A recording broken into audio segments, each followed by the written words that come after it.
Joining me now with more this morning is Lawrence Yun. He's the chief economist at the National Association of Realtors. Lawrence, it's great to have you on the show. As always, it's been a bit since we checked in. So amid what has been a bit of a volatile stretch, at least for markets, how has this played out for housing? Good morning, Christine. Well, certainly the housing market is undergoing very unique circumstance. We have homeowners very, very happy. They are continuing to see record high home prices in many parts of the region, boosting their overall wealth at a time when stock market is a bit wobbly, a little volatility in the stock market. But the stability in the housing wealth is providing the consumer spending demand to the economy.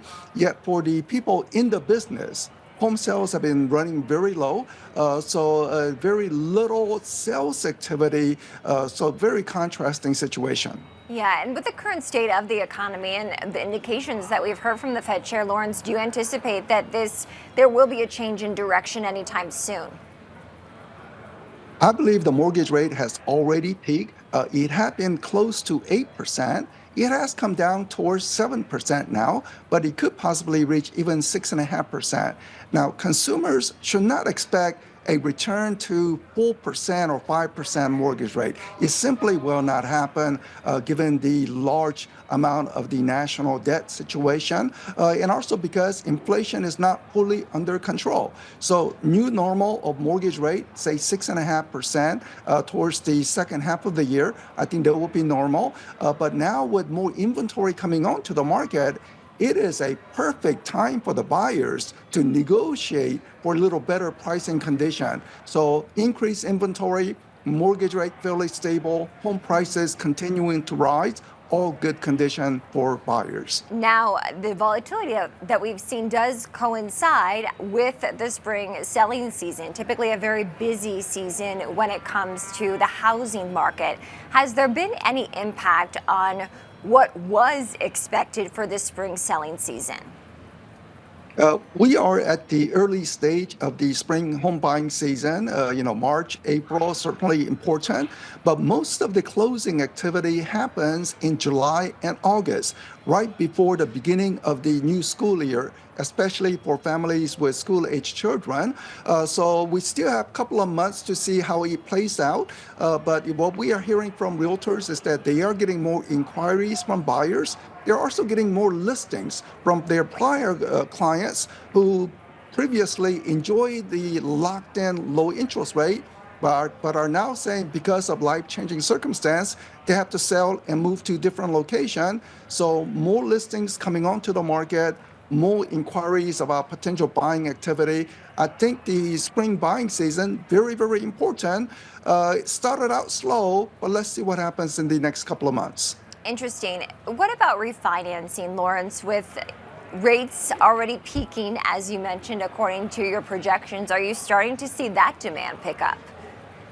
Let's remember, among the 88 million property owners in the country, 88 million homeowners, a large chunk, about 40%, don't have any mortgage.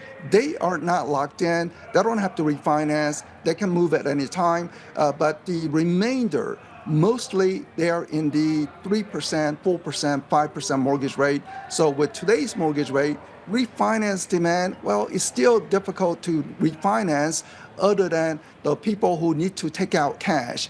Given that housing has built up sizable wealth, people who need some large funds, college tuition, maybe a major medical bill, those would be the reason for refinancing.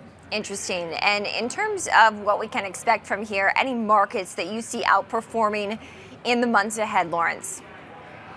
The Midwest market is so affordable. You look at Cincinnati, Indianapolis, Kansas City. So any Midwestern market with job creation means automatic housing demand.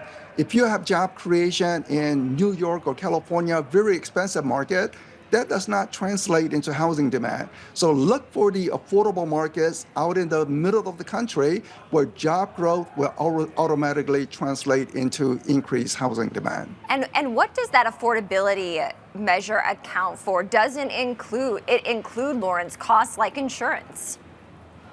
So our measure of affordability, which has been running low, meaning more difficult to buy because of higher interest rate environment. But if we add on top of that higher insurance costs, which many home buyers are facing, many homeowners are facing, then that would be additional cost to it. So it is very important to look at the total housing costs before purchasing.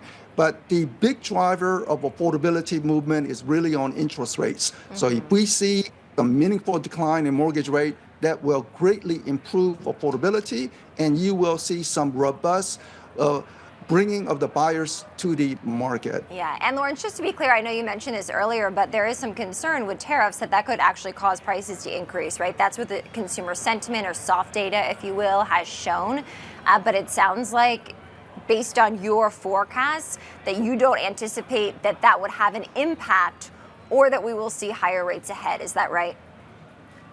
For the tariffs, it's going to impact the 10% of the new home construction market.